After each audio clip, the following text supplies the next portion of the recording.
सोचता हूं कि हम कितने मासूम थे, क्या से क्या हो गया देखते देखते। ये वाकई में जो गाना है ना, इसकी लाइंस फिट बैठती हैं टीम इंडिया के कल रात हुए परफॉर्मेंस पर। अहमदाबाद का नरेंद्र मोदी स्टेडियम था, दुनिया का सबसे बड़ा क्रिकेट स्टेडियम। 1 लाख के करीब फैंस वहां पर मौजूद थे, पूरा नीला समंदर था। और दक्षिण अफ्रीका की टीम ने जिस तरीके से 19 नवंबर 2023 को ऑस्ट्रेलिया ने पूरे क्राउड को शांत किया था, कल दक्षिण अफ्रीका ने भी शांत करके रख दिया पूरे इंडिया को, और टीम इंडिया को कल करारी शिकस्त दी है। बात हो रही है सुपर 8 के पहले मुकाबले की, जो कि इस ग्रुप का था जिसमें इंडिया भी है और साउथ अफ्रीका भी है। यहाँ पर टीम इंडिया मैच हार गई और सिर्फ 10-20 रनों से नहीं हारी है, बल्कि 76 रनों से हारी है। ये भारत की T20 वर्ल्ड कप के इतिहास में सबसे बड़ी और करारी हार है। यहाँ पर साउथ अफ्रीका को लेकर जो एड बना था वो भी इंडिया के विरोध में चला गया कि चोकर्स वो हैं हम, इस पर भी सवाल करेंगे। मेरे साथ मौजूद हैं हमेशा की तरह मृणाल और उज्जवल। मृणाल, कल आपने खबर भी बनाई होगी मैच के बाद, और मैं समझ सकता हूँ कि किन हालातों में आपने उनको लिखा होगा, कितना दर्द कितना दुख रहा होगा, लेकिन आज गुस्सा आपका फूट रहा है। और ये कल रात को जो कुछ भी हुआ है उसको बताइए, क्या हो गया हमारे साथ? ये कुछ नहीं, ये बेसिकली कॉन्फिडेंस की जगह ओवर कॉन्फिडेंस ने ले ली, इसके अलावा कुछ नहीं हुआ है। हम जिस तरीके से टीम इंडिया को बढ़ावा दे रहे हैं, हमेशा उनको सपोर्ट कर रहे हैं, हालांकि वो सपोर्ट सही तरीके से ही जा रहा है, लेकिन जो हमेशा टीम इंडिया को प्रबल दावेदार ट्रॉफी का बताया जा रहा है, उन लोगों ने पता नहीं क्या किया, क्या समझा इस हमारे कॉन्फिडेंस को कि हाँ एज अ फैन हम उनको जो बता रहे हैं। लेकिन जिस तरीके से कल उन्होंने खेला, उससे क्लियरली समझ में आ रहा था कि टीम इंडिया की कोई बल्लेबाज कोई भी फॉर्म में नहीं है। एक बॉल भी उन लोग, मुझे नहीं लगता कि अच्छे से खेल पाए, किसी ने भी, कोई भी बल्लेबाज ने। लेकिन यार हमें ये नहीं समझ में आया कि हम इतने मजबूर क्यों नजर आए साउथ अफ्रीका के सामने। बिल्कुल, मतलब अभी तक जो हमारा गेम था, अभी तक जितना हमने लीग स्टेज मैचेस खेले, हम वहाँ पे सही खेल रहे थे, अच्छा जा रहे थे, सही कर रहे थे। हाँ, थोड़ी बैटिंग लाइनअप में क्वेश्चन थे, लेकिन यहाँ पे तो हमारी पूरी टीम, मतलब पूरे प्लेयर्स फ्लॉप नजर आए, जिसको लेके अब सवाल तो हमारे मन में भी, जहन में भी आ गया कि भाई अब ये क्या हो गया।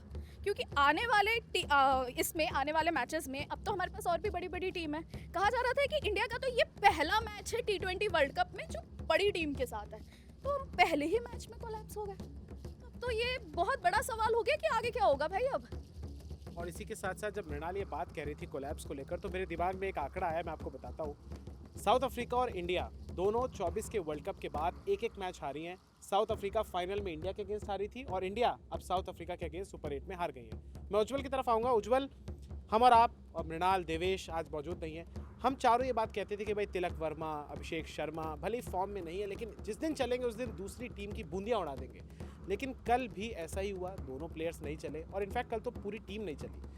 कल पहली बार ये ऑफिशियली कहा जा रहा था कि बड़ी टीम से हमारा मुकाबला है। क्या लगता है आपको कि कल हमें रियलिटी चेक मिल गया है, कि हमें आईना दिखाया गया है?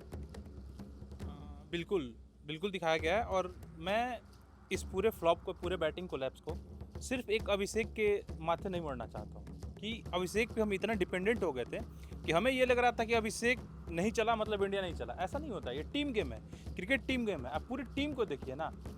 टीम सिलेक्शन पे सबसे पहले सवाल उठाना चाहिए हमें कि आप वॉशिंगटन सुंदर को खिलाते हो, आप आपसे भी हाइपोथेटिकल सवाल पूछते हैं आपसे, मतलब आप गौतम गंभीर और इंडिया टीम के मैनेजमेंट से, कि आप जिसको वाइस कैप्टन बना हो उसके बाहर कर रहे हो, वो भी क्रूशियल मैच में। सबसे तगड़ी टीम हमने कल भी बात की कि साउथ अफ्रीका है, और उसके सामने आप अपने वाइस कैप्टन को बाहर कर रहे हो। इसका मतलब क्या है कि आपको कॉन्फिडेंस नहीं है कि हमारे वाइस कैप्टन जो हमारे अक्षर पटेल हैं वो अच्छे बॉलिंग देंगे, क्योंकि उनके पास लेफ्टी है।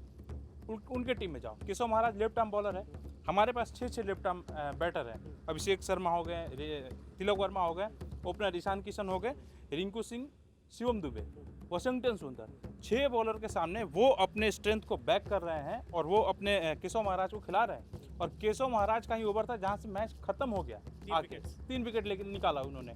और आप सिर्फ इस कॉम्बिनेशन में जो एक कंप्यूटर पे देख लोगे कि लेफ्टी के सामने नहीं चलता है, और इसके साथ आप अपने वाइस कैप्टन को बाहर करोगे, और वो प्लेयर जो पिछले वर्ल्ड कप में अफ्रीका के सामने ही विराट कोहली के साथ बैटिंग करके जिताया था टीम को, एक अच्छे स्कोर दिया था भारत ने, उसमें अक्षर पटेल का बहुत बड़ा रोल था।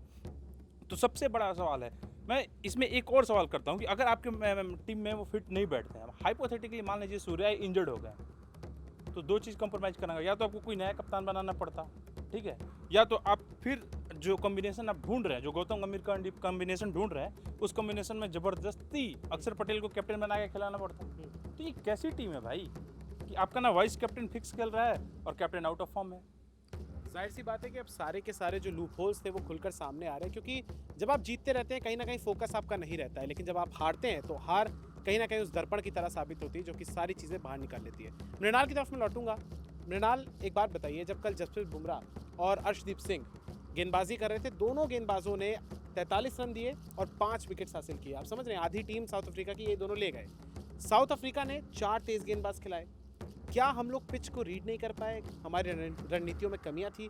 और जो हमारे पास विरोधाभास देखिए कि नंबर 1 गेंदबाज है वरुण चक्रवर्ती, 45 रन उन्होंने खाए। हार्दिक पांड्या ने आखिरी ओवर में 20 रन खाए। क्या हमारी गेंदबाजी और पिच को हम रीड करने में कहीं कमी रह गई? देखिए, मेरा मानना ये है कि आपने जैसे बोला कि बुमराह ने बहुत अच्छी बॉलिंग करी, लेकिन कहीं ना कहीं मुझे ऐसा लगता है हमने स्टार्टिंग में उनके विकेट्स गिरा दिए। बहुत अच्छी स्टार्ट मिली, इंडिया को बेहतरीन स्टार्ट मिली, लेकिन वो कंटिन्यूएशन नहीं रख पाए। जिसके बाद रन लुटाना शुरू हुआ, 180 188 का टारगेट मिल गया। बॉलर्स की खामियां यहाँ नजर आई, पिच नहीं पढ़ पाए। आपने बिल्कुल सही बोला, सब कुछ सही बोला, लेकिन मुझे लगता है कि बॉलर्स ने कहीं ना कहीं तो अपना काम करा था। बात यहाँ बैटर्स की है। मेरे अकॉर्डिंग अगर मैं बात करूँ तो हमारा फ्लॉप गेम बैटर्स की वजह से ज़्यादा हुआ है। टीम इंडिया का जो मिडिल ऑर्डर है वो नहीं चल रहा है। ये आप नोटिस करिए, शिवम दुबे के अलावा कंसिस्टेंट मुझे कोई नज़र नहीं आ रहा है। शिवम दुबे फर्स्ट मैच में फ्लॉप हुए थे, लेकिन उसके बाद वो कंटिन्यूएशन पे 40-45 रन बना रहे हैं, अच्छा खेल रहे हैं, मार रहे हैं। हम तिलक वर्मा पे बैठे हुए हैं कि भाई बंदा अच्छा खेलेगा। 25-25-25-1 ये उनका स्कोर है। अभिषेक शर्मा, और इसमें गेंदे भी कुछ खास नहीं। यस, गेंदे भी कुछ खास नहीं है। वो रन और जो बॉल है वो आसपास है। सिर्फ 100 के स्ट्राइक रेट से खेल रहे हैं। यस, बिल्कुल नहीं है। अभिषेक शर्मा, हम उन पे बैठे हुए हैं डिपेंडेंस के होके, अब खेलेंगे अब खेलेंगे अब खेलेंगे, नहीं हो रहा है। कल खाता जरूर खोल लिया, लेकिन कुछ कर नहीं पाए। ईशान किशन कल के मैच में 0 पे आउट हो गए, जो वहाँ पे हमारे एक टर्निंग पॉइंट हो गया, क्योंकि अभिषेक शर्मा के बाद हम उन पे डिपेंड हो गए हैं। लेकिन हम कभी मिडिल ऑर्डर की तरफ देख ही नहीं रहे। भाई हमारा मिडिल ऑर्डर क्यों नहीं खेल रहा है? आपने वॉशिंगटन सुंदर को खिला के क्या कर लिया? अक्षर पटेल को बिठा दिया आपने, क्या कर लिया उन्होंने? ना बॉलिंग अच्छी करी ना बैटिंग अच्छी करी। मेरा मानना ये है कि हमें अभी चलिए हमारा स्टार्ट अच्छा मिले या जो भी, मिडिल ऑर्डर पे थोड़ा ध्यान देने की बहुत ज़रूरत है, क्योंकि अगर हमारा टॉप ऑर्डर नहीं खेल पा रहा है, मिडिल ऑर्डर तो खेले। वो तो बिल्कुल डिपेंडेंट हो गए हैं टॉप ऑर्डर पे। अगर वो खेलेंगे तो हम खेलेंगे, वो नहीं खेलेंगे तो हम नहीं खेलेंगे, ये आलम हो गया। बिल्कुल, मिडिल ऑर्डर को रीढ़ की हड्डी कहा जाता है किसी भी टीम के लिए, और मृणाल ने एकदम सही बात कही कि हमें ध्यान देने की ज़रूरत है। अब मैं लौटूंगा उज्जवल की तरफ। उज्जवल, जब कल 20 पर 3 विकेट्स ले लिए थे हमने साउथ अफ्रीका के, आप कंट्रास्टिंग कंपैरिजन कीजिएगा कि जब हमारे 20 पे 3 गिरे तो हमारे कोच साहब ने, कह लीजिए, या जो रणनीतिकार हैं, उन्होंने भेजा वॉशिंगटन सुंदर को, जो कि इतने मेरे ख्याल से दक्ष नहीं माने जाते कम से कम T20 फॉर्मेट में। लेकिन उधर से डेविड मिलर को भेजा गया और हमें दिखा कि डेविड मिलर, डेवॉल ब्रेविस या ट्रिस्टन स्टब्स, तीनों ने अच्छी पार्टनरशिप्स की। इनफैक्ट 100 रन की पार्टनरशिप हुई आसपास की, तभी ये स्कोर बना। हमने उल्टा किया, कंसोलिडेट करने की स्टेज में हम उस बचाव की दिशा में चले गए और हमारा कोलैप्स हो गया। क्या आपको लगता है कि जिस तरीके से हमारी ये जो खामियां हैं खुलकर सामने आ रही हैं, इस पर आप क्या कहना चाहेंगे? हाँ बिल्कुल, जिस तरह से आप देखेंगे कि वॉशिंगटन सुंदर को गौतम गंभीर ने बैक किया है, और टेस्ट मैच में भी 1 डाउन भेज देते हैं, T20 में भी अक्षर पटेल की तरह उनको लगता है कि नंबर 5 भेज देंगे। इसकी वजह से होता क्या है, रिंकू सिंह 8 नंबर पे खेलने आ रहा है। जब आपके पास 3 स्लॉगर हैं, 3 हार्ड हिटर हैं बैट्समैन, शिवम दुबे, रिंकू सिंह और हार्दिक पांड्या, तो किसी एक को 5 नंबर पे आप क्यों नहीं खिला सकते हैं? रिंकू सिंह मैच बना सकते हैं वहाँ से, शिवम दुबे मैच बना सकते हैं, और स्पिन को अच्छा अटैक करते हैं। शिवम दुबे के सामने स्पिन को अटैक करने की सबसे तगड़ी क्षमता है भारत की टीम में, तो आप क्यों नहीं बनाते हैं?